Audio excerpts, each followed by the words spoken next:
नमो अरिहंताणं नमो सिद्धाणं नमो आयरीयाणं नमो वज्झायाणं नमो लोये सौवसाहुः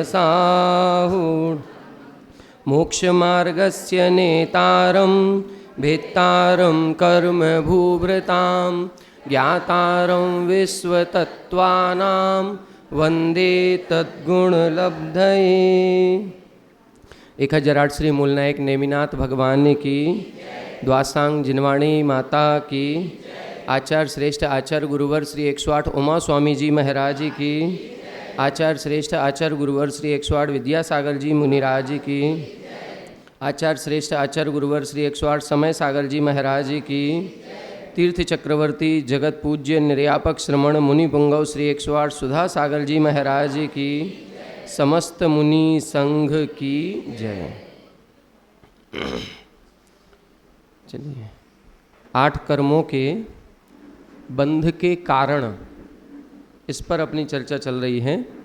8 कर्मों में ज्ञानावरण, दर्शनावरण और वेदनी, इन 3 कर्मों पर अपन ने चर्चा कर ली है। कल अपन ने मोहिनी कर्म पर चर्चा करना प्रारंभ किया था। मोहिनी कर्म के 2 भेद बताए थे, दर्शन मोहिनी और चारित्र मोहिनी। दर्शन मोहिनी कर्म का काम है हमारे अंदर श्रद्धा गुण प्रकट नहीं होने देना।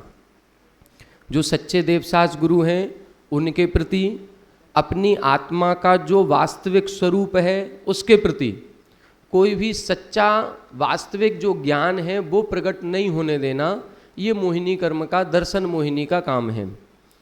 और दर्शन मोहिनी का बंध किन कारणों से होता है वो अपन ने कल चर्चा की थी कि झूठा आरोप लगाने पर मोहिनी कर्म का विशेष बंध होता है। झूठा आरोप किस पर लगा रहे हैं? केवली भगवान पर, जो सम्यक दर्शन प्रकट करने के साक्षात निमित्त हैं।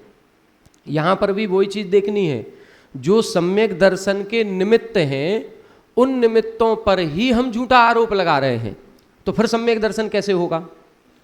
जिनके दर्शन पूजन भक्ति करने से सम्यक दर्शन उत्पन्न होना था, उन्हीं को हम बुरा भला कह रहे हैं, उन्हीं के ऊपर आरोप लगा रहे हैं, उन्हीं को हम गलत सिद्ध कर रहे हैं।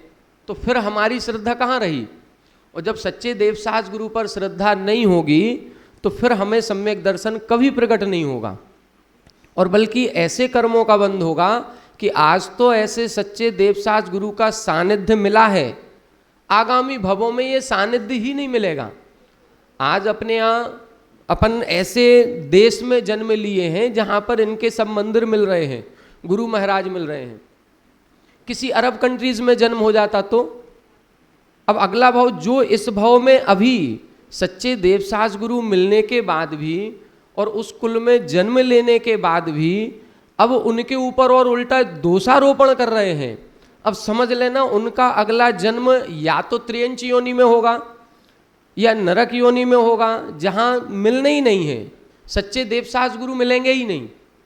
और यदि किस्मत से मनुष्य बन भी गए तो फिर ऐसे अरब कंट्रीज में जाके जन्म होगा जहां पर जैन मंदिर की सोचना भी बहुत दूर की बात है, जिसको अपन एक तरह से मिलिच खंड कह दें। वहां जन्म होगा, वहां पर कोई चर्चा ही नहीं करेगा कि सच्चे देवसास गुरु भी कोई चीज है। वहां पर वीतरागता सर्वज्ञता की कोई चर्चा ही नहीं होगी, भाव ही नहीं आएगा। ऐसी जगह अपना फिर जन्म होगा। और वहां जन्म हो गया तो अपन इस धर्म से बहुत दूर चले गए। यहीं से जब इतना दूर जा रहे हैं तो वहां पहुंच के तो और दूर दूर दूर दूर होते जाएंगे और समझ लो संसार, अनंत संसार बढ़ जाएगा हमारा। तो यहाँ पर इन्होंने जो भी एक लिखे हैं, किसके ऊपर झूठा आरोपण कर रहे हैं? केवली भगवान के ऊपर कर रहे हैं, सच्चे शास्त्रों के ऊपर कर रहे हैं, सच्चे गुरुओं का जो रत्नत्रय से सहित संघ है उस संघ पर झूठा आरोप लगा रहे हैं, धर्म पर झूठा आरोप लगा रहे हैं। तो समझ लो अब हमारा सम्यक दर्शन कभी प्रकट नहीं होने वाला, अभी बहुत दूर है। क्योंकि यही सच्चे सम्यक दर्शन को प्रकट करने के निमित्त है। और उन्हीं पर हम झूठा आरोप लगाएंगे तो उनके प्रति कोई श्रद्धा नहीं। जब श्रद्धा ही नहीं होगी तो सम्यक दर्शन कहाँ से होगा? तो ये सारे वही चीजें हैं। मिथ्यात्व कर्म का उदय ही ये कराता है। तीव्र मिथ्यात्व कर्म का जब उदय आता है तो वो यही भाव उत्पन्न कराता है। आप लोगों के घर पर भी अभी कई सारे सदस्य ऐसे होंगे कि जिनको आपने कहा होगा कि चलो बहुत अच्छी क्लास चल रही है, शिविर में चलो, उन्होंने कहा होगा नहीं हमें नहीं जाना, हमें नहीं सुनना। कुछ लोग यही होंगे जो इधर उधर होंगे, व्यवस्थाओं में लगे होंगे। हो सकता है वो बाहर बैठे हों, बाहर गप्प कर रहे होंगे, लेकिन इधर अंदर आकर के बैठने का भाव नहीं आ रहा। वो भाव क्यों नहीं आ रहा? मिथ्यात्व कर्म का उदय इतना तेज है कि उनके परिणामों को ही बदल दिया। ये कहा जाता है मिथ्या दृष्टि जीव को जिनवाणी न सुहाए, के ऊंघे के लड़ पड़े, के उठ घर को जाए। ये चीज कही गई। मिथ्या दृष्टि जीव को जिनवाणी सुनना अच्छा ही नहीं लगता, या तो वो आएगा नहीं, और यदि किसी के जोर जबरदस्ती करने पर आ भी गया, सभा में बैठ जाएगा, तो फिर उबास ही भरेगा, उसको सुनने में ही मन नहीं लगेगा, उसको नींद आएगी।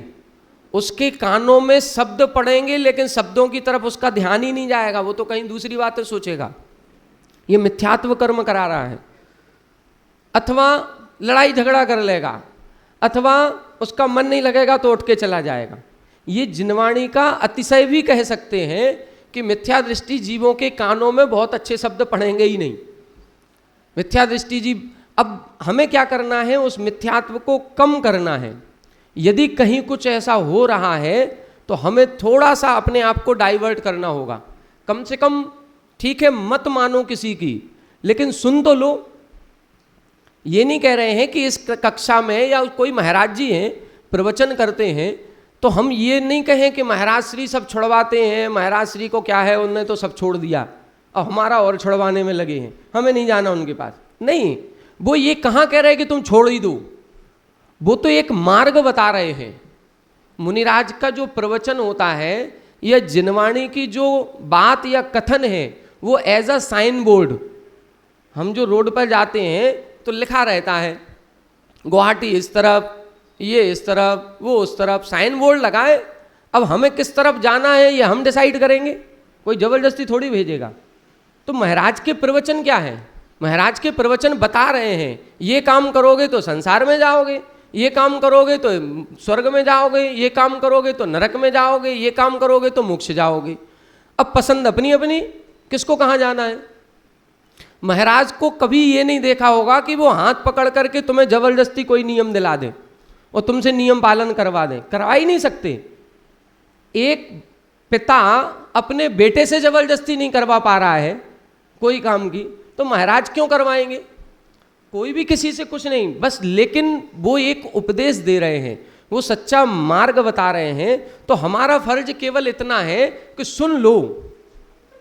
यदि पसंद आए, दुकानों पर जाते हैं तो क्या करते हैं? दुकान पर दुकानदार क्या करता है? बहन जी माल देख तो लो, आप मत लेना, आप पसंद नहीं आए तो मत लेना, आप एक बार ले करके तो देखो, छू करके तो देखो। बस वो भी यही करता है, जबरदस्ती थोड़ी दे देगा। आपको थैली में रख के पकड़ा देगा क्या ले जाओ आप, नहीं कहेगा। वो इतनी ही जबरदस्ती कर सकता है कि आपको निवेदन करेगा आप एक बार आओ तो, अंदर तो आओ, एक बार बैठो तो, देख तो लो एक बार, बस इतना ही कह सकता है। अब इसके बाद तो मर्जी हमारी है, हमें पसंद आए तो ले लो, नहीं पसंद आए तो मत लो। वो क्या करेगा? कुछ नहीं। बस ऐसे ही है।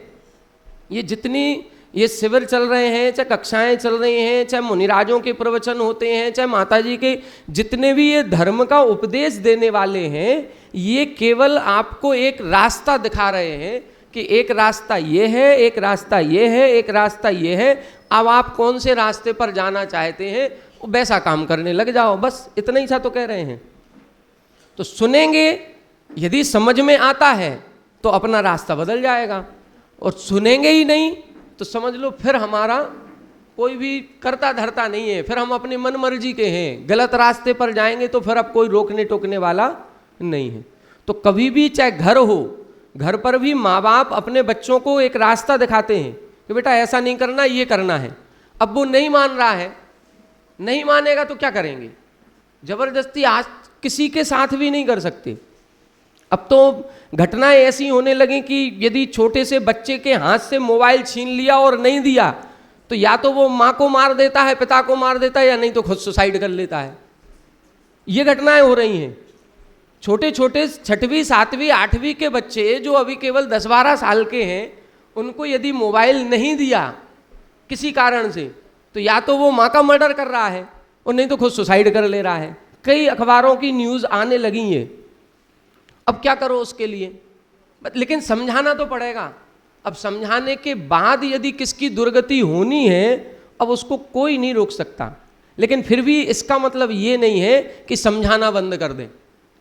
हम लोगों के घर में यदि बेटा कहीं गलत मार्ग पर जा रहा है, तो माँ बाप कभी नहीं देख सकते कि वो गलत मार्ग पर जाता रहे और हम देखते रहें, हम कुछ ना कहें। टोकेंगे, जब तक उनके जी में जान है तब तक टोकते रहेंगे, बेटा गलत कर रहे हो, गलत कर रहे हो, गलत कर रहे हो। अब इसके बाद भी यदि वो जाएगा तो क्या करो। बस ऐसे ही जिनवाणी माँ है, ऐसे ही हमारे गुरु महाराज हैं कि जब वो समाज में रहते हैं, देखते हैं कि ये गलत हो रहा है, तो वो गलत को तो टोकेंगे। अब हम कितना मानते हैं उनकी, ये हमारे ऊपर है। यदि उनकी मान करके सुधर जाते हैं तो उनको कोई विशेष फायदा होने वाला नहीं है, हम ही को फायदा होने वाला है। बस ये सोच करके हमें जिनवाणी की बात को स्वीकार करना है कि इसमें जो कहा है वो सत्य कहा है, और यदि इससे हम विपरीत कर रहे हैं तो ये हमारे लिए हानिकारक है। अब यदि ये बात समझ में आ जाएगी तो अपन जिनवाणी की बात को स्वीकार कर लेंगे, और यदि ऐसा लगता है कि नहीं हमारी मजबूरी है, हम नहीं करेंगे, ठीक है। महाराज श्री कहते हैं कि कुछ लोगों को तो जब समझाते हैं तब समझ में आती है, कुछ लोगों को ठोकर खाने के बाद समझ में आती है, तो ठीक है। महाराज श्री हमेशा ये कहते हैं कि हमारा ये जो आज प्रवचन हो रहा है ना, और जितने लोग बैठे हैं, ये हमारा प्रवचन बेकार नहीं जाएगा। कुछ लोग यहीं सुन करके सुधर जाएंगे, कुछ लोगों को नरकों में जाके याद आएगी कि महाराज ने कहा था। अब ठीक है, याद सबको आएगी, सुधरेंगे, इन्हीं सेंटेंस से सुधरेंगे। बस ये है कुछ अभी सुधर जाएंगे, कुछ बाद में ठोकर खा के सुधरेंगे। बच्चों के साथ भी यही होता है, कुछ तो तुरंत सुधर जाते हैं, कुछ नहीं सुधरते तो बाद में याद आती कि हाँ पापा सही कह रहे थे, ये काम नहीं करना है। अब जब नुकसान हो गया, बिगाड़ हो गया, फिर याद आई, चलो ठीक है, कभी भी याद आनी चाहिए। इसीलिए ये कहते हैं कि देशना कभी भी बेकार नहीं जाती। जो अपने यहाँ सम्यक दर्शन की लब्धियाँ कही हैं, क्षयोपशम लब्धि, विशुद्धि लब्धि, देशना लब्धि, जरूरी नहीं है कि देशना लब्धि सामने बैठ कर के ही हो सकता है हमने कोई प्रवचन बहुत पहले सुना था, लेकिन उसकी बात आज याद आई और उस पर इम्प्लीमेंट आज किया, तो वो उपदेश आज काम कर रहा है, वो देशना आज हमारे सम्यक दर्शन में निमित्त बन गई। तो ये हो सकता है। देशना हमने पूर्व भवों में सुनी थी। आपने सुना होगा कि नरकों में जाकर के नारकी जीव अंतर मुहूर्त में ही, अंतर मुहूर्त के बाद ही जाति स्मरण आदि से सम्यक दर्शन कर लेते हैं। तो उधर जाति स्मरण से सम्यक दर्शन हुआ तो उनको देशना किसने दी? उधर तो कोई देशना नहीं है, इतनी जल्दी कोई देव थोड़ी पहुंच गया देने के लिए उपदेश, नहीं। पूर्व भव का जो उसको प्रवचन सुना होगा, और जैसे ही नरकों की वेदना हुई, वो वेदना से अपने आप याद आया, ये भगवान हमने कौन सा पाप किया था, तुरंत स्मरण आएगा कि हाँ हमने ये पाप किया था, और वो पूर्व भव का स्मरण होते ही फिर वो सम्यक दर्शन कर लेता है। तो पूर्व भव का जो भी स्मरण संस्कार है, लेकिन वो संस्कार बनेगा कब? जब हम सुने तो किसी की। वो संस्कार कब बनेगा? हम प्रवचन ही सुनने नहीं आएंगे तो फिर वो संस्कार ही नहीं बना, वो बात कानों में गई ही नहीं। तो कम से कम इतना करना है अपन को, घर वालों को भी जो आए नहीं है यहाँ, या कभी भी कोई धार्मिक क्रिया है और कोई जाने को मना कर रहा है, तो केवल एक ही चीज कहो, बस चल करके सुन लो, बाकी तुम कुछ मत करना, कोई त्याग नहीं करो, कोई कुछ मत करो, तुम धर्म के नाम पर कुछ मत करना। यदि वो कुछ कहें तुम ना मंदिर जाना, ना अभिषेक पूजन करना, तुम बस प्रवचन सुनने चलो। सबसे जरूरी है, चाहे भले हमारा अभिषेक छूट जाए, छूट जाने देना, पूजन छूट जाए, छूट जाने देना, लेकिन प्रवचन कभी नहीं छोड़ना। यदि कोई साधु आए हैं और किसी का अच्छा प्रवचन हो रहा है, तो 10 काम छूटते हो तो छूट जाए, संसार के भी और मोक्ष के भी। यदि मान लो वही सामायिक करने का समय हो और उसी समय प्रवचन हो रहा है, तो सामायिक छोड़ देना, प्रवचन सुनना, क्योंकि प्रवचन की बात आपको बाद में याद आ जाएगी और वो आपके सम्यक दर्शन का निमित्त बन जाएगी। तो प्रवचन जरूर, उसमें अच्छी बातें मिलेंगी आपको, कुछ ना कुछ ऐसा पॉइंट मिल जाएगा जो हमारे वैराग्य का कारण बन सकता है, जो हमारी विशुद्धि का कारण बन सकता है। तो यदि घर में कुछ पुरुष वर्ग या कोई बच्चे या कोई ऐसे हैं जो प्रवचन सुनने नहीं आ रहे हैं, उनको ये कहो कि तुम्हें आज यदि 1 ही घंटे का समय है तो तुम आज मंदिर नहीं जाना, तुम बस महाराज के पास प्रवचन सुनने चलो बस, और कुछ मत करो, रोक देना। और अन्य क्रियाएं सारी रोक दो, लेकिन एक क्रिया जरूर कराओ, कोई भी प्रवचन, कोई कक्षा, कोई उपदेश हो रहा हो, बस उनके पास जरूर ले जाओ, बस उसी से ही प्रभाव पड़ेगा। प्रभाव कहाँ से? और यदि वो प्रभाव पड़ गया तो वो मंदिर जाना फिर शुरू कर देगा। मंदिर जाना कोई बड़ी चीज़ नहीं है, मंदिर जाना हम नहीं सिखा पाएंगे, गुरु जल्दी सिखा देंगे। तो हमको एक काम ये करना है कि हम सच्चे देवसास गुरु के शरण में जहाँ पर भी जिनवाणी का वाचन है, कोई भी, चाहे हम लोग सांगानेर से आए हैं, महाराज जी लोग आते हैं, महाराज जी लोगों का और ज़्यादा प्रभाव पड़ता है, हम लोगों का इतना नहीं है, क्योंकि हम और आप में कोई विशेष अंतर नहीं है। हम में आप में केवल इतना अंतर है कि हमने सांगानेर से पढ़ाई की और आपने नहीं की, बस इसीलिए आपने हमें बुलाया है, और कोई अंतर नहीं है। सांगानेर से पढ़ाई की है, शास्त्रों को सुन लिया, समझ लिया, तो अब वही बातें हम आपको बता रहे हैं। लेकिन महाराज जो बोलेंगे ना, वो अपने जीवन में उतार करके बोलेंगे। हम जो इतने 5-7 दिन से आपको बोल रहे हैं, कई सारी बातें ऐसी होंगी जो हमने स्वयं ने नहीं उतारी। अपन भी होंगे कि हमें यदि चटाई की जरूरत है तो हम ही खींच के ले आएंगे, बाद में ध्यान आएगा कि हम क्यों खींच के ले आए, वो एक अलग बात है। अब कहने में तो आएगी ना, जब घर गृहस्थी में रहते हैं तो कहो हम ही दौड़ लगा करके चले जाएं। लेकिन महाराज जो करते हैं वो बिल्कुल पूरी चर्या का पालन करते हैं, एक एक चीज का इम्प्लीमेंट उनकी क्रिया में होता है। तो सबसे जरूरी है जो उस मार्ग पर बढ़ गए उनकी बात जरूर सुने, उनकी बात जरूर सुने, कभी मत छोड़ो, चाहे भले कुछ भी छूट जाए। तो सच्चे देवसास गुरु का सानिध्य बेकार मत जाने दो, क्योंकि ये बार बार नहीं मिलता। 7 दिन का शिविर लगा, अब 7 दिन के बाद अब कब लगेगा, अगले साल की अनुकूलता अभी से क्या कह दें। आप लोगों ने तब भी सोचा होगा जब आदरणीय बेनाड़ा जी का शिविर लगा होगा कि ये तो हर साल लगेगा, नहीं बनी अनुकूलता, नहीं वैसे विचार बन पाए तो नहीं लगा। अब 10 साल निकल गए, 12 साल निकल गए, अब लगा। अब यदि छूट गया अब कब लगेगा, कोई गारंटी? कोई गारंटी नहीं है, कब क्या घटना कैसी क्या हो जाए अपन नहीं कह सकते। तो आज जो मिल रहा है उसको लो, भविष्य के ऊपर मत छोड़ो कि अब हम अगले साल देखेंगे। जो मिला है उसको मत छोड़ो। ये काम हम करेंगे तो मिथ्यात्व से कोसों दूर हो सकते हैं। तो ये मिथ्यात्व कर्म के आश्रव के कारण बताए थे। सच्चे देव शास्त्र गुरु जो हमारे सम्यक दर्शन के निमित्त हैं, उन पर कभी झूठा आरोप ना लगाएं। किसी भी मुनिराज की जब तक हम कोई गलत क्रिया स्वयं देख ना लें, जब तक किसी दूसरे से ना कहें। आज अपन लोग क्या है, सुनी सुनी बातों को ज़्यादा इधर उधर बोलते हैं। यदि किसी मुनिराज के शिथिलाचार है तो हमने देखा कुछ नहीं, बस उन्होंने कहा था कि वो महाराज ऐसे हैं तो हमने सुन लिया, अब हमने दूसरे से कह दिया, दूसरे ने तीसरे से कह दिया। अरे पहले जाकर के देखो तो एक बार कि वो क्रिया गलत हो भी रही है कि नहीं। और यदि हमने देखा है नहीं और हमने दूसरे से कह दिया और वो क्रिया हो ही नहीं रही है तो आभरणवाद हो गया कि नहीं हो गया, झूठा आरोप हो गया। तो किसी की बातों में ना आए कि ये मुनिराज शिथिलाचारी हैं, कि ये कैसे हैं और ये कैसे हैं। किसी की बातों में आने की जरूरत नहीं है। आप स्वयं अपनी आंखों से उनकी चर्या को देखें। यदि मान लो देखा और आपको भी दिख गया कि कमी तो है, तो अब अपने तक ही सीमित रखो। शिथिलाचार देखने के बाद भी हम तो ये कह रहे गलत को भी गलत क्यों कह रहे हो, अभी हम नहीं कहेंगे। किसी भी मुनिराज की किसी भी प्रकार से कोई निंदा या बुराई नहीं करना, वो गलत हैं। यदि हिम्मत है तो उन्हीं से कहो, यदि हिम्मत है तो उन्हीं से कहो कि महाराज हमने भी स्वाध्याय किया है और हमने ऐसी चर्या कहीं नहीं पढ़ी। अच्छे तरीके से कहना महाराज हैं, नहीं तो गलत हो जाएगा। बहुत विनम्रता से कहना कि हमने भी थोड़ा बहुत पढ़ा, हमने ऐसी चर्या ना आज तक देखी और ना कहीं पढ़ी। ये आप जो करते हैं ये हमें उचित नहीं लग रहा। यदि कहीं ऐसा लिखा है तो आप हमें बताएं, या आप करते हैं तो कैसे सिद्ध करते हैं, कुछ बताओ। और यदि ये गलत है तो आप क्यों करते हो। अपन कह के उनको यदि सुधारात्मक कुछ हो सके तो ठीक है, नहीं हो सके तो आपकी श्रद्धा है, नहीं जाने का मन होता है तो बिल्कुल मत जाओ, लेकिन किसी को कहो मत, कहो मत, किसी को कहना नहीं। किसी की बुराई हम किसी से भी नहीं करेंगे, जिसमें विशेष रूप से सच्चे देवसास गुरु की।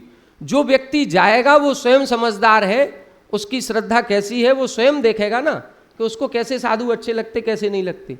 तो किसी भी साधु के बारे में, किसी भी धर्म के बारे में अपन को निंदा नहीं करनी किसी की भी। बस अपन को समझना है सच्चा स्वरूप ये है, इसको हमें ग्रहण करना है, उसको ग्रहण करो, जिसको छोड़ना है उसको छोड़ दो, लेकिन बुराई किसी की मत करो, प्रचारित मत करो। आज का जमाना प्रचारित करने का ज़्यादा है, हम देखते हैं नहीं और प्रचारित करने लगते हैं, ये गलत हो जाता है। चलिए, अब इसके बाद है चारित्र मोहिनी कर्म के आश्रव के कारण। चारित्र मोहिनी कर्म क्या करता है? चारित्र मोहिनी के भेद जो आप लोगों ने पढ़े होंगे उसमें आती हैं कसाएं। क्रोध, मान, माया और लोभ, ये 4 कसाएं हैं, और ये चारों भी कसाएं 4 प्रकार की। अनंतानुबंधी, क्रोध, मान, माया, लोभ, अप्रत्याख्यानावरण, प्रत्याख्यानावरण और संजुलन, और इनके साथ में होती हैं 9 कसाएं। ये चारित्र मोहिनी है। हास्य, रति, अरति, शोक, भय, जुगुप्सा, स्त्रीवेद, पुरुषवेद, नपुंसकवेद। तो ये जो 25 कसाएं हैं, इन कसायों का बंध किन कारणों से होता है ये इस सूत्र में बताया। और इन कसायों का, इन कर्मों का जब उदय आता है तो ये क्या करते हैं ये अपन को समझना होगा। आखिर हम इनके बंध को क्यों रोकें, इनसे हानि क्या है?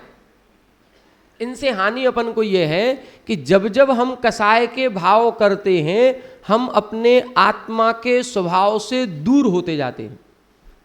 हमारी आत्मा का स्वभाव जो है वो कसाय करना नहीं है। हम किसी के ऊपर कसाय ना करें, ना क्रोध, ना मान, ना माया, ना लोभ, हमें ये नहीं करना है। जितना हम ज़्यादा करेंगे उतना ज़्यादा हम अपने सम्यक दर्शन से, सम्यक चारित्र से दूर हटते जाएंगे। जो अनंतानुबंधी कसाय होती है, देखो एक चीज़ और हम लोगों की जो धारणा है थोड़ी सी, वो ये है कि यदि बहुत तेज क्रोध आ रहा है तो हम सोचते हैं ये अनंतानुबंधी होगी, और यदि कोई बहुत धीमे से डांट रहा है तो सोचते हैं ये संजुलन होगी। नहीं, धीमे से डांटने पर और तेजी से डांटने से अनंतानुबंधी और संजुलन का कोई संबंध नहीं है।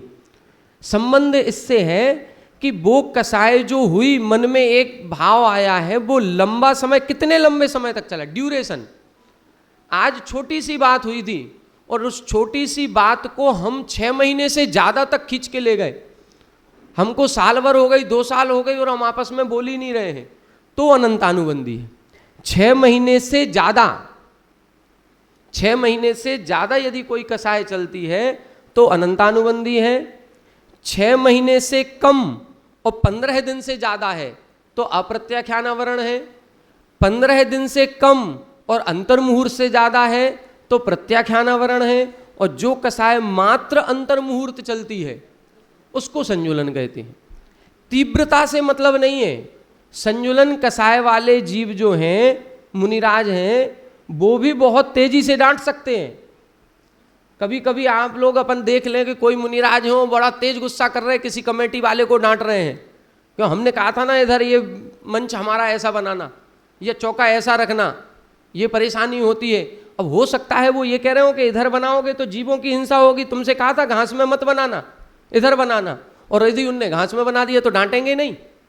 डांटेंगे। हो सकता है बहुत तेजी से डांट दो और इतने में कोई श्रावक आकर के देख ले तो वो कहेगा महाराज तो बड़े गुस्से में है, महाराज तो अनंतानुबंधी कर रहे हैं।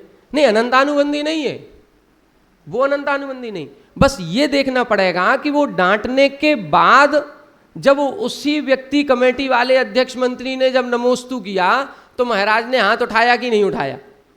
यदि उन्होंने हाथ उठा के आशीर्वाद दिया है तो काहे की अनंतानुबंधी?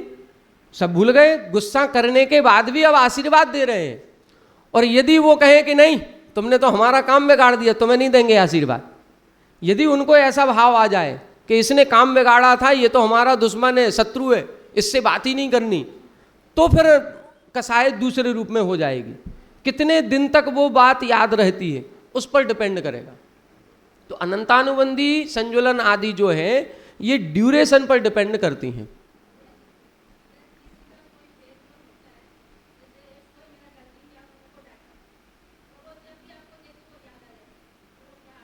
वही है अनंतानुबंधी। आज हमारी लड़ाई हो गई, ठीक है, मान लो हम हैं यहाँ, आपको डांट दें, ठीक है, किसी से कोई हो गई बहस और अपना मनमुटाव हो गया, ठीक है, आपने कहा अब हम कल से क्लास में ही नहीं जाएंगे, हम इनके पास नहीं जाना, हमें नहीं देखना है। अब मान लो अब हम तो चले गए, 1 हफ्ते बाद चले जाएंगे, अब आप हमको कहीं 6 महीने बाद 10 महीने बाद कहीं मिल गए, कहीं ना कहीं मुलाकात हो ही जाएगी किसी साधु संग में, कहीं ना कहीं तो मिलेंगे, और वहां मिलते ही आपने कहा ये तो वही भैया जी जिनने डांटा था, अब अनंतानुबंधी हो जाएगी। उधर देख कर के भी आपको वही भाव याद आ गया।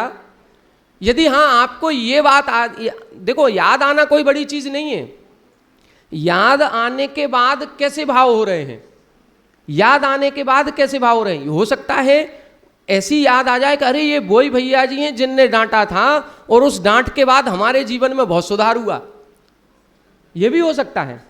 ये वही हैं जिन्होंने डांटा था, ये तो उस दिन चले गए, उस दिन तो हमें बहुत बुरा लगा था, लेकिन बाद में हमने जब सोचा तो हमें बहुत अच्छा लगा, हम तो ढूंढ रहे थे कि कभी तो मिलो, हम आपको धन्यवाद दे दें। अब उसकी अनंतानुबंधी नहीं है, क्योंकि वो अच्छे, उसके मन में बुरा भाव है ही नहीं, उसके मन में बुरा भाव नहीं। और यदि हमने डांटा था और वो 6 महीने बाद भी ये कह रहा है कि हमें इनसे बात ही नहीं करनी, हमको देखते ही उसने रास्ता बदल दिया, या उस दिन कहने लगा कि चलो उस दिन तो पब्लिक में बैठे थे आप, आज मिलते तुमसे, यदि उसके मन में ये बात आ रही है तो अनंतानुबंधी। जितनी जितनी बार वो हमसे मिलेगा और उतनी उतनी बार यदि हमारे कसाय के भाव हो रहे हैं तो अनंतानुबंधी है। दूसरी चीज, हो सकता है कि हम और आप आज के बाद कभी ना मिले, हो सकता है कहीं ऐसी कोई मुलाकात नहीं हो, कोई संबंध ऐसा नहीं बन पाया कि आप और हम एक साथ मिल जाएं, फिर भी हमने आपको मान लो डांटा है और आपके मन में हमारे प्रति कोई बुराई नहीं है, तो अनंतानुबंधी नहीं है, तो भी नहीं है। आपके मन में साफ है, कोई बात नहीं, वो प्रसंग आया था चला गया, तो आपने अपने मन से साफ कर लिया और हमने कोई बुराई रखी नहीं, क्योंकि हमें पता है आपसे हमें कहीं मिलना जुलना है नहीं, कोई हमारा कोई राग द्वेष तो ऐसा है नहीं कि आप हमारा कोई विशेष नुकसान करोगे, हमारे मन में भी कुछ नहीं, तो किसी के मन में अनंतानुबंधी नहीं। नहीं मिलने के बाद भी आप यदि चाहो तो मान लो किसी ने हमसे कुछ गलत कहा, उसने बुराई कर दी और हमारे जाने के बाद अब उसके मन में आ रही है कि हमें तो भैया जी से क्षमा मांगनी थी, हमने बहुत गलत बोल दिया, अब कहाँ मिलेंगे, हमारे पास तो कोई संबंध नहीं, कहाँ हम ढूंढें। तो आप यहीं बैठे बैठे भी यदि एक बार भाव कर लें कि हमसे बहुत बड़ी गलती हुई, हमें ऐसा शब्द नहीं बोलना चाहिए, बस खत्म हो गया काम, उस व्यक्ति के सामने जाने की जरूरत नहीं है। मान लो अपन 2 लोग लड़ाई किए और 2 लोग लड़ने के बाद दोनों लड़ते ही लड़ते मर गए, एक नरक चला गया एक स्वर्ग चला गया, कहीं भी कुछ भी, अब वो कहाँ मिलेंगे आपस में, जरूरी है मिल जाएं। लेकिन उस जीव के मन में यदि भाव आ गया कि हम गलत लड़ रहे थे, हमें नहीं लड़ना था, गलती हमारी थी और हम बिना बात के ही लड़ रहे थे, हमें नहीं करना था, ये हमारा उस जीव से कोई बैर नहीं है, बस उसने अपना बैर खत्म कर लिया, उसकी कसाई खत्म हो गई, अब वो मिले नहीं मिले इससे कोई मतलब नहीं। इसीलिए ये कहा जाता है कि जब क्षमा वाणी होती है या अपन प्रतिक्रमण करते हैं तो हम यहीं बैठे बैठे हाथ जोड़ करके ही तो बोलते हैं, आज चलते समय हमने जितने भी जीवों का घात किया हो उन सबका तस्य मिच्छामि दुक्कड़म, उन सबसे क्षमा प्रार्थी हैं। अब वो मच्छर मर गया, वो तो पता नहीं कहाँ चला गया, उसके भाव आप तक पहुंच रहे या आपके भाव उस तक पहुंच रहे, इससे कोई संबंध नहीं है। आपने क्षमा मांगी, वो हम तक पहुंचेगी, इससे कोई संबंध नहीं। आपने अपने मन का क्लेश दूर कर लिया, बस इससे मतलब है। अपने अपने मन को साफ करो, बस एहसास दिलाने की भी जरूरत नहीं है। अपन लोगों को ये लगता है कि हमने क्षमा तो कर दिया, हमारे मन में कोई भाव नहीं है, लेकिन हमें उसको बताना तो पड़ेगा कि हमने क्षमा कर दिया। अरे कोई ज़रूरत नहीं, दूसरे को एहसास मत दिलाओ, एहसास दिलाने की, उसको बताने की, उसको जताने की कोई ज़रूरत नहीं है। बस अपने मन को साफ कर लिया, हमारा तुमसे कोई बैर नहीं है, घटना थी हो गई, एक जैसा समय आया था, तुमने हमसे 4 बातें कह दी, हमने कह दी, तुम्हारी बात खत्म, हमारी बात खत्म, अपन अपने अपने रास्ते, तो कोई दिक्कत नहीं है। लेकिन जब वही कसाई लंबे समय तक चलती है तो फिर दिक्कत होती है। तो जो 6 महीने से ज़्यादा चले वो अनंतानुबंधी, 6 महीने से कम और 15 दिन से ज़्यादा तो अप्रत्याख्यान। जो 15 दिन तक चलती है वो प्रत्याख्यान, और जो मात्र अंतर मुहूर्त चलती है वो संजुलन। अपने मुनिराज सब संजुलन कसाय वाले होते हैं। अभी सुबह प्रसंग आया था तेजस पुतले का। यदि द्विपायन मुनि हो या कोई भी मुनि हो, तेजस पुतला जो निकला है वो तेजस पुतला 9/12 योजन के क्षेत्र को जला करके भस्म कर दिया, तो भी अनंतानुबंधी नहीं है, वो संजुलन ही है। क्योंकि मुनिराज रिद्धिधारी है वो, और रिद्धिधारी मुनिराज 6वें 7वें गुण स्थान में है। 6वें 7वें गुण स्थान में अनंतानुबंधी नहीं होती। कई लोगों की धारणा है कि वो तो पुतला निकलते ही मिथ्या दृष्टि हो गए होंगे, नहीं हुए। जब तक पुतला निकल करके वापस नहीं आएगा, जब तक वो रिद्धिधारी मुनिराज हैं। ऐसा थोड़ी है पुतला निकल गया सो मिथ्या दृष्टि, वो पुतले का क्या होगा, वो लौट के तो आने दो उसको। वो 6वें गुणस्थान वर्ती मुनिराज की रिद्धि विशेष है। वो तो एक ठीक है, स्वयं निकल जाता है। आ गया ऐसा, बहुत अपने आप को संभाला, बहुत संभाला, बहुत संभाला, बहुत नियंत्रण किया कि नहीं करें गुस्सा, लेकिन सामने वाले पत्थर मारते ही जा रहे हैं, मारते ही जा रहे हैं, फेंकते ही जा रहे हैं, सारा शरीर लहूलुहान हो गया। अब अचानक से एकदम आ गया, आया तो निकल गया पुतला। अब वो जो पुतला निकला है वो अभी 6वां गुण स्थान है। हाँ, पुतला लौट के आया तब भी 6वां गुण स्थान है। अब लौट के आने के बाद भी अब यदि क्रोध शांत नहीं हुआ तो 2 सेकंड नहीं लगेंगे मिथ्यात्व गुण स्थान में आने में, फिर नहीं लगेगा टाइम। यदि फिर भी गुस्सा शांत नहीं हुआ, कई बार होता है ना कि अपन लड़ रहे हैं, लड़ने के बाद उसको मार दिया, उसका बिगाड़ कर दिया, फिर भी अभी भी अंदर से क्रोध की ज्वाला भड़क रही है, अभी भी ऐसा लग रहा है कि और 2-4 दे दे, तो ये सब क्या है, उस समय वो मिथ्यात्व में तुरंत आ जाएंगे। फिर जो आगामी उनका गति होगी वो उस कारण से होगी। क्या संजुलन कसाय वाला नहीं जाएगा, संजुलन वाला नहीं जाएगा। आप समझे, उसकी संजुलन कसाय खत्म हो गई, वो तो अब पहले गुण स्थान में आ गया, अब तो अनंतानुबंधी हो गई उसकी। अब जा सकता है, अब जा सकता है। तो 6वें 7वें गुण स्थान में जब तक है, जब तक नरक में नहीं जा सकता। संजुलन कसाय वाला नरक में नहीं जाएगा। उस कसाय के घटने के बाद अब उनके परिणाम बन सकते हैं।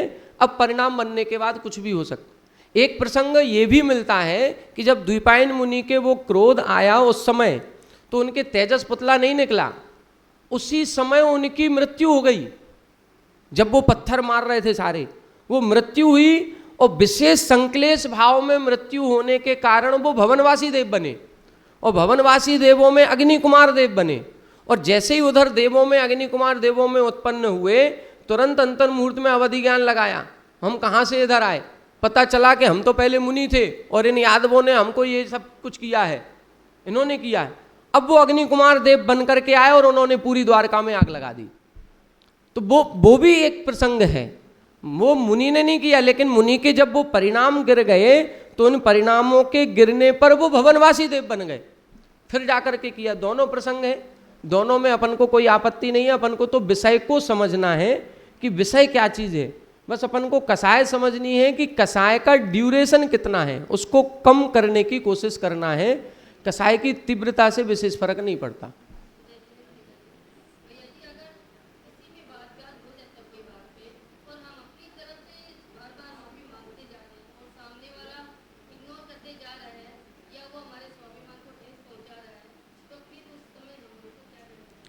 देखो, ये परिस्थितियां सबके साथ हैं, और जो वास्तविकता में जो अपन लोग ये धर्म पढ़ते हैं,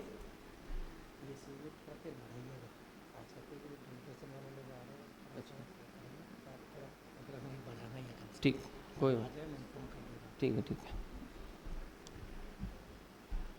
है। ये कह रहे थे कि ये जो आपने बताया है कि कभी मनमुटाव हो जाता है, लड़ाई झगड़ा हो जाता है, हमारे मन में तो आ गई कि हमने बहुत बड़ी गलती की और हम उनसे क्षमा भी मांग रहे हैं कि हमसे गलती हो गई, या हमारे मन में क्षमा का भाव भी है, लेकिन सामने वाला तो अब और ज़्यादा हावी हो रहा है। उसको ऐसा लगता है कि गलती इनकी है, देखो अब झुक रहा है, अब झुकेगा ये, अब इसको और झुकाया जाए। तो कई बार ऐसा होता है। उस समय हम क्या करें? उस समय हमें शांति रहना है। बस ये जरूर है हमारे मन में साफ हो गया, हमारे मन में कोई कसाय नहीं है। अब कसाय वो कर रहा है, अब कसाय कौन कर रहा है? वो कर रहा है। और यदि ऐसा लगता है कि हम उसके पास जाते हैं तो फिर से वही बातें होती हैं, फिर से वही लड़ाई झगड़े की बातें शुरू हो जाती हैं, तो पास जाना बंद कर दो। ऐसा कोई जरूरी नहीं है। कुछ लोग कहेंगे कि आप उनसे बोल नहीं रहे हो तो कसाय होगी, नहीं, कोई जरूरी नहीं है। जहां हमारे परिणाम बिगड़ जाते हैं हम उस स्थान पर क्यों जाएं? हम नहीं जाएंगे। हमारी उस व्यक्ति से बुराई नहीं है, लेकिन हम जब जब उसके पास जाते हैं हमारे परिणाम बिगड़ जाते हैं तो हम नहीं जाएंगे। तो हम बुराई है इसीलिए नहीं जा रहे हैं तो कसाय है, और यदि हमारी बुराई नहीं है लेकिन हमारे परिणाम बिगड़ते हैं इसीलिए हम नहीं जा रहे हैं तो कोई दिक्कत नहीं है। आप उनसे बोलचाल बंद कर सकते हैं, लेकिन किस कारण से? कि जब जब हम बोलने की कोशिश करते हैं हमारे इतने परिणाम बिगड़ जाते हैं कि आप ऐसी ऐसी बातें करते हो कि जिन बातों को हम भूल चुके आप वो बातें फिर याद दिला देते हो हमें, फिर हमारे 3 दिन खराब हो जाते हैं, फिर रातों की नींद खराब हो जाती है। तो हम आपसे नहीं बोलेंगे, आप अपनी जगह रहो, हम अपनी जगह रहें, इसमें कोई दिक्कत नहीं है। घरों घरों में आजकल यही चल रहा है। जैसे 2 भाइयों में आपस में कोई मनमुटाव हुआ, और मनमुटाव होने के बाद दोनों अलग अलग हो गए, उनने अपना घर कर लिया, इनने अपना घर कर लिया, अपना अपना निवास करने लगे। अब यदि बनती है, कोई एक दूसरे को झुकाना नहीं चाह रहा है, कोई एक दूसरे को नमाना नहीं चाह रहा है, तो आपस में मिल बैठ करके खूब बातें करो, कोई दिक्कत नहीं, होना ही चाहिए। लेकिन यदि मान लो एक झुकता जा रहा है और दूसरा जबरदस्ती और झुका रहा है, हर जगह इंसल्ट कर देता है, हर जगह जाओ तो कमेंट्स करते हैं, अब मन में विकलता होती है कि तुम हमको हर जगह जा करके हमारी इंसल्ट कर देते हो। तो भाई ठीक है, आप अपनी जगह रहो, हम अपनी जगह हैं, हमारे मन में आपके प्रति कोई बुरा भाव नहीं है, लेकिन जहां आप रहोगे वहां हम नहीं रहेंगे, इसमें कोई आपत्ति नहीं है, क्योंकि हमारे संकलेश परिणाम बढ़ जाते हैं। तो उस स्थिति को समझना है, नहीं तो आप सोचो ये तो हमारे मन की बात कह दी, ये मन की बात नहीं है। आप अपने भावों को देखो पहले कि हम वास्तविकता में उनसे क्यों नहीं मिलना चाह रहे, हम क्यों नहीं मिलना चाह रहे हैं। या तो आपका क्लेश है तो आप भी कसाई हैं, फिर तो हम कसायवान हो गए ना। यदि हमारे मन में कोई भेद नहीं है, अब इसका थर्मामीटर क्या है? थर्मामीटर एक ये चीज समझे, मान लो 2 भाइयों में हो गया मनमुटाव, दोनों अलग अलग रह रहे हैं, अब आपके पास आकर के आपके भाई की कोई तारीफ करता है तो आपको कैसा लग रहा? वो तारीफ अच्छी लग रही कि नहीं लग रही? यदि वो तारीफ आपको पसंद आ रही है और आप भी कहते हो नहीं मेरा भाई है तो इतना ही अच्छा, तो समझ लो आपके मन में कसाय नहीं है। और यदि कोई किसी ने आकर के उसकी तारीफ की और तुम कहो हमें पता है वो कैसा है, तुम रहने दो, ये इसका मतलब है आज भी तुम्हारे मन में कसाय है। देखो सीधी सीधी बात, मन को अपन अपना खूब पहचान सकते हैं। यदि उसकी तरक्की हो रही है और तरक्की देख करके आपके मन में बुरा भाव आ रहा है, सहन नहीं हो रही उसकी तरक्की, तो समझ लो अभी भी कसाय है। अरे उसको कहीं अच्छा फायदा हो गया और आपको किसी पड़ोसी ने सूचना दी, अरे आपके भाई के यहाँ तो इतना बड़ा काम हो गया, मजा आ गया, और आपको भी पहली बार पड़ोसी नहीं बताया, भैया ने नहीं बताया, भैया ने नहीं बताया कि हमको इतना फायदा हुआ, या हमने एक आज प्लॉट ले लिया, कि आज हम एक गाड़ी ले आए, कि आज हमने एक मकान बना लिया, कुछ भी खरीद लिया, पड़ोसी ने आपको जानकारी दी कि आपके भैया के तो इतना अच्छा हो गया। अब आपको कैसा लग रहा है? उस समय यदि प्रसन्नता का भाव है, अच्छा कितनी अच्छी बात है, उनके ये हो गया, और आप कहो चलो हम बधाई दे देते, यदि ये मन में भाव आ रहा है तो समझ लो कि अभी हमारे मन में कसाय नहीं है। और यदि हम उल्टा कर रहे हैं, उसके कहते ही अच्छा उसके बेईमान आदमी है, कमाया होगा कहीं बेईमानी से, अब यदि ये भाव आ गया तो समझ लो अभी भी कसाय है अंदर, वो अब आप कसाय के कारण से नहीं मिल रहे हो। बस ये थर्मामीटर कुछ देखने पड़ेंगे, जिससे हमारा मन मुटाव हुआ है वो व्यक्ति से उसकी तरक्की, उसकी तारीफ, उसकी प्रशंसा हमसे सहन हो रही कि नहीं हो रही। यदि तारीफ प्रशंसा सहन हो गई तो कोई दिक्कत नहीं है, कोई कसाय आपके मन में नहीं। कसाय होती ही इसीलिए है, दूसरे से जलन होना ही सबसे बड़ी कसाय है, दूसरे से ईर्ष्या होना ही सबसे बड़ी कसाय है, दूसरा हमसे आगे बढ़ रहा है और हमको मन ही मन व्याकुलता हो रही, यही सबसे बड़ी कसाय है। और यही कसाय हमसे सारे बुरे काम कराती है। आज हम ईर्ष्या जलन में ही सारे पाप क्रियाएं कर रहे हैं। यदि जैसे भोग भूमिया जीवों को कहा जाता है वो बहुत सुखी है। भोग भूमिया जीव जितने होते हैं नियम से देव ही बनते हैं, नियम से, उनके नियम से शुभ लेस्याएं ही होती हैं। अभी अपन गोमटसार जीवकांड जी पढ़ रहे हैं, इसमें आज आहार मार्गणा चल रही है, आज ये पूरी हो जाएगी। अब शाम से कल से लेस्या मार्गणा शुरू होगी। वो लेस्याओं को पढ़ेंगे तो पता चलेगा। लेस्या मार्गणा में स्पष्ट है भोग भूमिया जीवों के शुभ लेस्याएं होती हैं, अशुभ होती ही नहीं। वो शुभ होती हैं, क्यों होती हैं? क्योंकि भोग भूमिया जीव एक जो जोड़ा है, एक जोड़ा है, वो दूसरे जोड़े से कभी जिंदगी में मिलता ही नहीं है। इतने दूर दूर उनके घर बने हुए, इतने दूर दूर किलोमीटरों का अंतर है। अब एक जोड़ा जब आपस में ही रह रहा है, किसी दूसरे को ना देखेगा, ना उसकी संपत्ति देखेगी, ना ईर्ष्या आती है, ना राग द्वेष होता है, ना जलन होती है, इसीलिए सर्वसुखी है, इसीलिए सर्वसुखी है।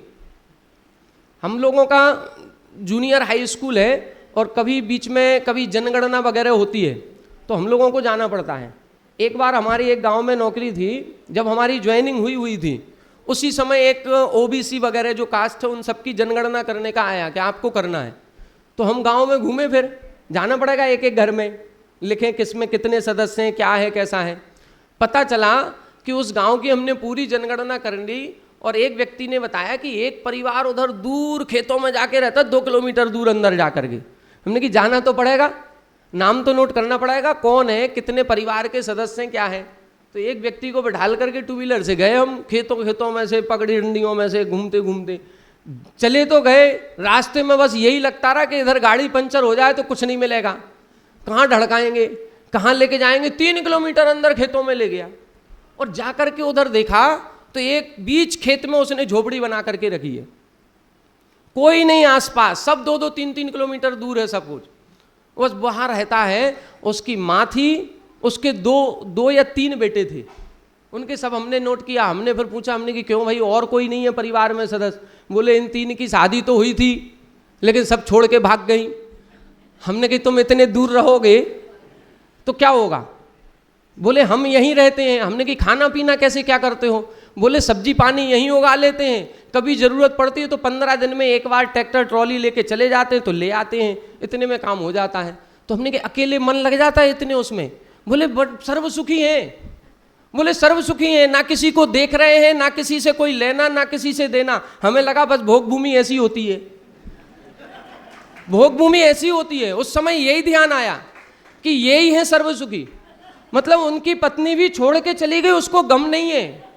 वो कह रहा है तुम चले गए, तुम चले जाओ, रहना हो तो यहीं रहो, हम तुम्हारे लिए स्थान नहीं बदलेंगे। तीनों की चली गई, केवल माँ थी और 3 बेटे थे, तीनों की पत्नी छोड़ के चली गई, फिर भी सुखी हैं, फिर भी कहीं। और छोटी सी झोपड़ी, एक घड़े में से पानी लेकर के आए, भाई पानी पी लो आप। हमने कि पानी आनी कुछ नहीं पीना, हम तो केवल देखने आए थे कि कौन रह रहा कहाँ। तो वो काम करने से हमको ये इतना अच्छा लगा वो कि वास्तविकता में ऐसे ही जैसे जंगलों में फार्म हाउस बना करके अकेले रहो, बस अकेले, कोई नहीं, आप किसी को नहीं देखोगे तो सुखी रहोगे। और हम लोग सब कम्युनिटी में रहते हैं और जितना ज़्यादा कम्युनिटी में रहेंगे उतना ज़्यादा हमको दुख तकलीफ होती है। दूसरी चीज़ एक और जो हमारा अनुभव है, हमेशा व्यक्ति को अपनी हैसियत के हिसाब से उसी कॉलोनी में रहना चाहिए। यदि मध्यम वर्गीय व्यक्ति है तो उसको मध्यम वर्गीय लोगों की कॉलोनी के बीच में ही घर बनाना चाहिए। यदि हाई क्लास का है तो उसकी कॉलोनी अलग होनी चाहिए। एक यदि मध्यम वर्गीय व्यक्ति जो मुश्किल से 50,000 लाख रुपए महीने का कमा रहा है, वो करोड़ों रुपए के टर्नओवर वालों के बीच में घर बना लिया, जीवन भर दुखी रहेगा, वो जीवन भर दुखी रहेगा। क्योंकि उनके घर का ऐशो आराम देख देख करके वो जलेगा, देख देख करके जलेगा। उसको हमेशा लगेगा हमारे पास ये नहीं है। अच्छा, महिलाओं देखो, पुरुष वर्ग तो क्या है, अपनी नौकरी पर चला गया, अपनी दुकान पर चला गया। महिलाएं कहाँ जाएं तो वो एक दूसरे के घर जाती हैं, और घर जाएंगी तो फिर इधर देखेंगी उधर देखेंगी, इनके पास क्या है उनके पास क्या है, और फिर वो डिमांड घर पे होगी।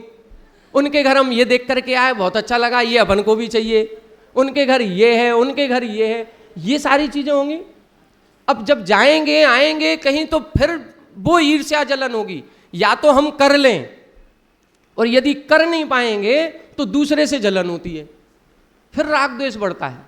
दूसरी चीज एक क्या है कि यदि मान लो हम अच्छी नौकरी वाले हैं, अच्छा पैसा कमाते, तो गरीब बस्ती में भी मकान नहीं बनाना चाहिए।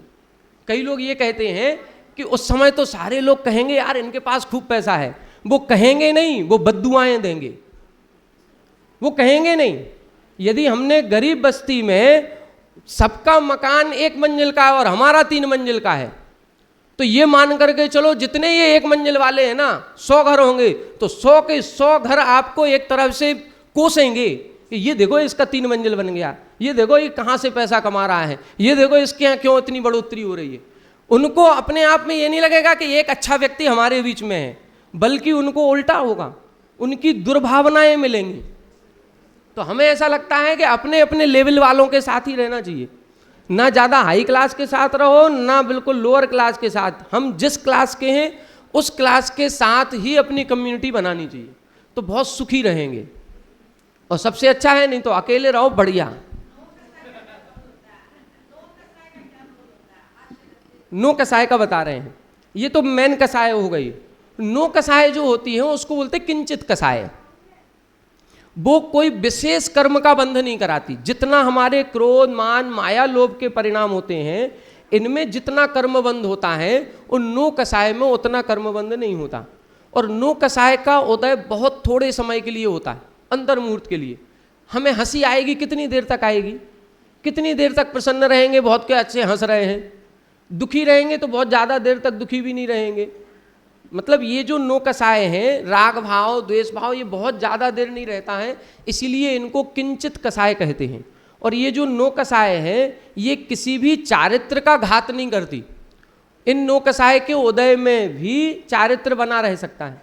यदि कोई मुनिराज हंस रहे हैं तो उनके चारित्र में कोई दोष नहीं लग गया, उनका गुणस्थान नहीं गिर जाएगा। हंसने से या हल्का फुल्का शोक हो गया तो कोई ऐसा गुणस्थान नहीं गिर जाएगा। तो ये किंचित कसाय होती हैं, इनमें कोई ज़्यादा इतना दोष नहीं है। तो मुख्य हैं ये 4 कसाय।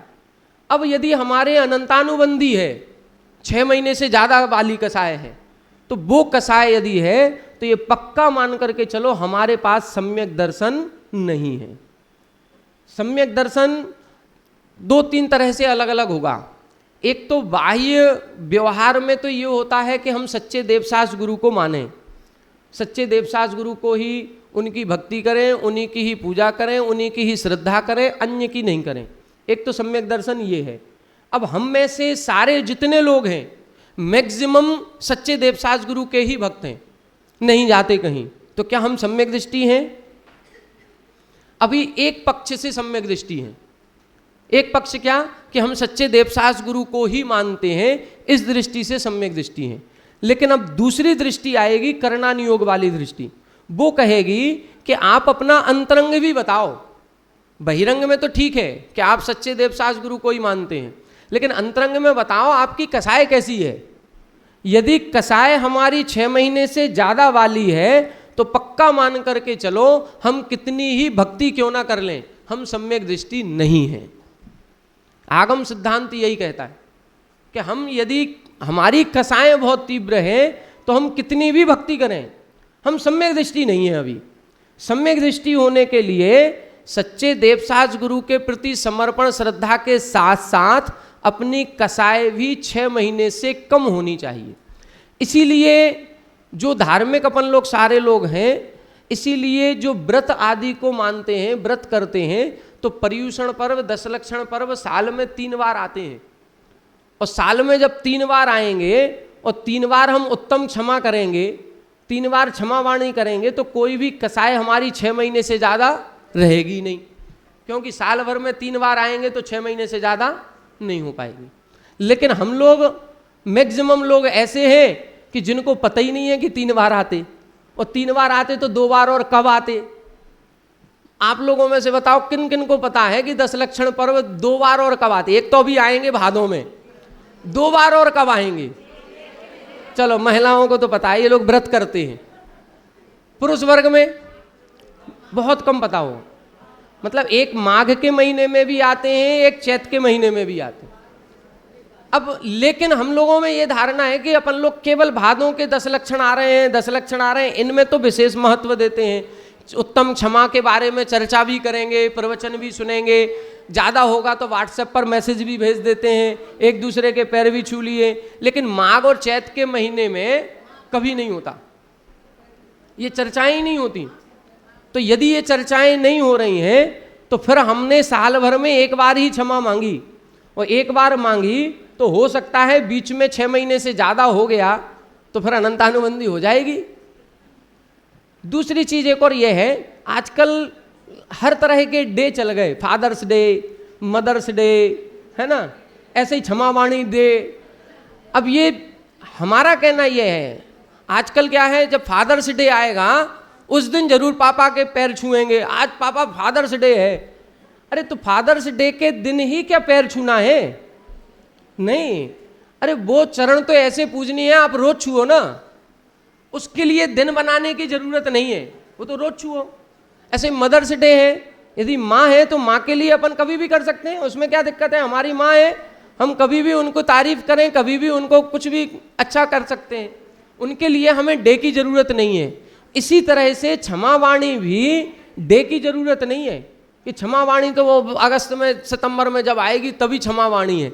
जिस दिन मन में ये भाव आ जाए कि हमसे गलती हुई है उस दिन क्षमा मांग लो। हमारे लिए क्षमावाणी दिन वो ही कहलाएगा जिस दिन हमने क्षमा मांग ली।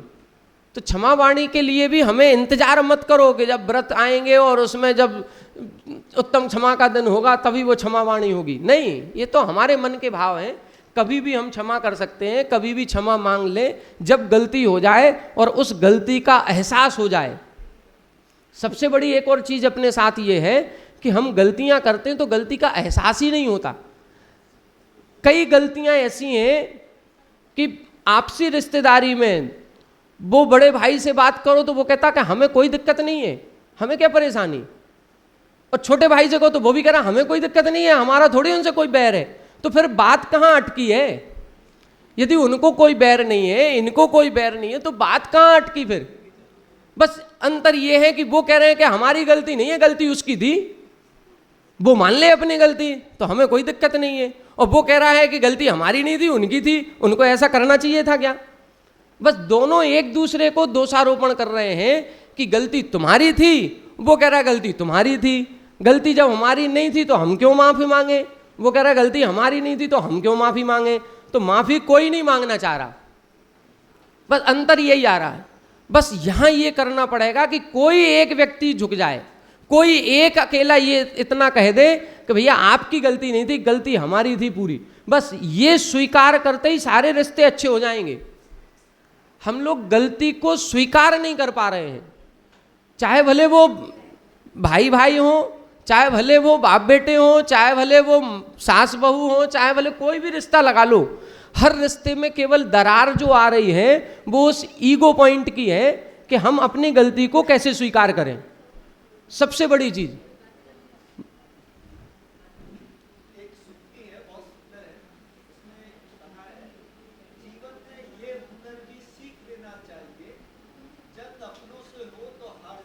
बहुत बढ़िया, जीवन में ये हुनर भी सीख लेना चाहिए कि जंग अपनों से हो तो हार मान लेना चाहिए, और हार कर जीतने वाले को याद आ वो हार कर भी जीत गया, वो हार कर भी जीत गया। उसने अपनी अपनों से कोई बुराई थी, उसने हार मान ली तो कहीं कोई दिक्कत नहीं।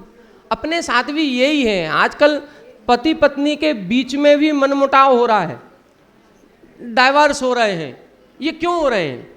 कुछ नहीं, हम एक दूसरे के ऊपर दोषारोपण कर रहे हैं बस, और कुछ नहीं हो रहा। सबका ईगो पॉइंट बीच में आ रहा है, ये मान कसाय बीच में आ रही। अभी क्रोध कसाय की बात हो गई है, मान कसाय पर सुनो। मान कसाय बस यही है कि हम अपनी गलती को स्वीकार नहीं कर रहे हैं, कोई आज झुकने को तैयार नहीं है। पहले कितने अच्छे, पहले भी तो शादियां होती थी, पहले भी परिवार होते थे, और पहले परिवार बड़े होते थे। एक माता पिता के 10-10, 15-15 बच्चे होते थे, उनकी सबकी शादियां होती थी, एक घर में 15-15, 20-20 बच्चे खेलते थे एक साथ, तो भी इतने लड़ाई झगड़े नहीं होते थे। संयुक्त परिवार में 25, 30, 40 लोग एक साथ रह रहे तो भी मनमुटाव नहीं है, और आज पति पत्नी अकेले रह रहे हैं तो भी दोनों लड़ रहे हैं। कितनी मतलब एक सोचने वाली बात है। दो लोग एक साथ रह रहे हैं, एक ही घर में रह रहे हैं, एक ही कमरे में रह रहे हैं, लेकिन दोनों ही एक दूसरे से बात नहीं कर रहे हैं। क्यों हो रहा? केवल ईगो पॉइंट, केवल मान कसा है और कुछ भी नहीं है। कोई झुकने को तैयार नहीं है, बस इतनी सी बात। पहले महिलाएं जब ससुराल जाती थीं, हमारी माँ सुनाती हैं कि हमारी नानी ने उनको क्या कहा था। उन्होंने कहा था 2 बातें सुनना और 2 काम ज्यादा करना, जीवन में खुश रहोगे। कितनी बातें कही थी? 2 बातें। मम्मी हमेशा सुनाती कि हमारी मम्मी ने तो 2 बातें सिखाई थी कि ससुराल जा रही हो तो 2 बातें सुनना और 2 काम ज्यादा करना, कभी तुम्हारे ऊपर कोई उंगली नहीं उठा पाएगा। और यही हुआ, आज तक कहीं कुछ नहीं हुआ। 2 काम ज्यादा करो। सास कहेगी कि झाड़ू लगाओ, हम पोछा भी लगा देंगे। सास कहेगी कि रोटी बनाओ, हम सब्जी भी बना के रख देंगे। 2 काम ज्यादा करो बस। केवल जो कहा जा रहा है उससे भी 1 काम ज्यादा कर दो, सास खुश रहेगी। काहे के लिए कुछ होना है? किसी से कोई बुराई नहीं। और 2 बातें सुन लेना। यदि किसी ने कोई बुराई कर दी, सुन लो, कोई बात नहीं, कह देने दो, बस इतना ही तो करना है। यदि 2 बुराई यदि अपन को सुनने की आदत हो गई घर परिवार में, तो कहीं कोई लड़ाई झगड़ा नहीं है, कहीं कोई मनमुटाव नहीं होगा। वो प्रेम सौहार्द का वातावरण बना रहेगा। लेकिन आज तो केवल 2 लोग हैं और वो 2 लोग एक दूसरे पर ऐसे कमेंट्स और ऐसी बातें होती हैं कि वो ही आपस में लड़ रहे हैं, तो घर परिवार कैसे चलेगा? मुख्य है ये मान कसाय। ये मान कसाय को कम करेंगे तब जाकर के हम आगे बढ़ेंगे। अभी तो चारित्र लिए ही नहीं है, अभी चारित्र लिए ही नहीं, घर में ही है, तो भी इतनी कसाय हो रही है। हम चारित्र की ओर कैसे आगे बढ़ेंगे? तो चारित्र के लिए आगे बढ़ने के लिए इन सब चीज़ों को कंट्रोल करना पड़ेगा। चाहे मान कसाय हो, चाहे लोभ कसाय हो, चाहे मायाचारी हो, कुछ भी हो, ये सब चीज़ों को कंट्रोल करना। ठीक है, इसीलिए सूत्र लिखा। सूत्र का उच्चारण कर लें, व्याख्या तो हो गई अपनी। कसायो दयात, कसायो दयात तीव्र परिणामस चारित्र मोहस्य। कसायो दयात तीव्र परिणामस चारित्र मोहस्य। कसायो दयात तीव्र परिणामस चारित्र मोहस्य। कसायो दयात तीव्र परिणामस चारित्र मोहस्य। क्या लिख रहे हैं? कसाय के उदय में तीव्र परिणाम होना। कसाय का उदय आया और हमने कसाय कर ली। देखो, जो भी हमारे क्रोधमान माया लोभ के भाव बनते हैं वो पूर्व कर्म के उदय से बन रहे हैं। कोई अनंतानुबंधी क्रोध का उदय आया, ऐसा निमित्त मिला कि जिससे लड़ाई हुई थी वही व्यक्ति सामने आ गया, वही व्यक्ति सामने आया, वो कर्म का उदय आया और हमने गुस्सा कर दी, तो हमने फिर से वही अनंतानुबंधी कर्म फिर बांध लिया। जैसे हमने कहा था कि असाता वेदनी कर्म के उदय में दुख हुआ और हम दुखी हो गए, तो फिर से असाता वेदनी बन गया।